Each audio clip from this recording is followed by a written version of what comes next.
ছাত্রলীগের উপর হামলা ও হত্যার প্রতিবাদে রাঙামাটিতে বিক্ষোভ।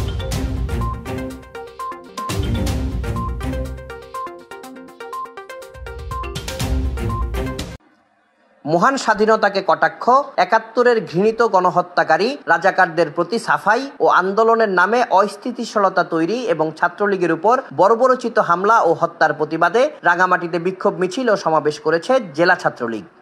বুধবার বিকেলে জেলা ছাত্রলীগের উদ্যোগে শহরের বনরূপা থেকে একটি মিছিল বের হয়ে শহরের গুরুত্বপূর্ণ সড়ক প্রদক্ষিণ করে জেলা প্রশাসক কার্যালয়ের সামনে গিয়ে সমাবেশে মিলিত হয়।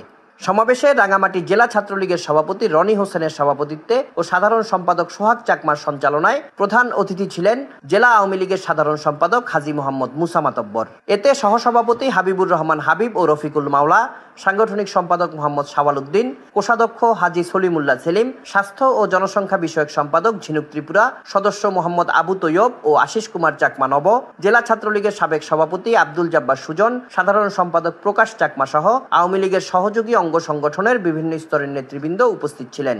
এ সময় নেতৃবৃন্দরা বলেন, সাধারণ শিক্ষার্থীদের শান্তিপূর্ণ আন্দোলন ৭১-এর পরাজিত শক্তি এবং তাদের দোসররা হাইজ্যাক করে সেটাকে সরকার পরিবর্তনের আন্দোলনের রূপ দিতে চায়। তাদের সেই হীন চক্রান্ত বাংলাদেশ আওয়ামী লীগের নিবেদিত প্রাণ নেতা কর্মীরা সফল হতে দিবে না। কোটা বিরোধী আন্দোলন এখন যে পর্যায়ে আছে তাতে বিএনপি জামায়াতের ইন্ধন রয়েছে।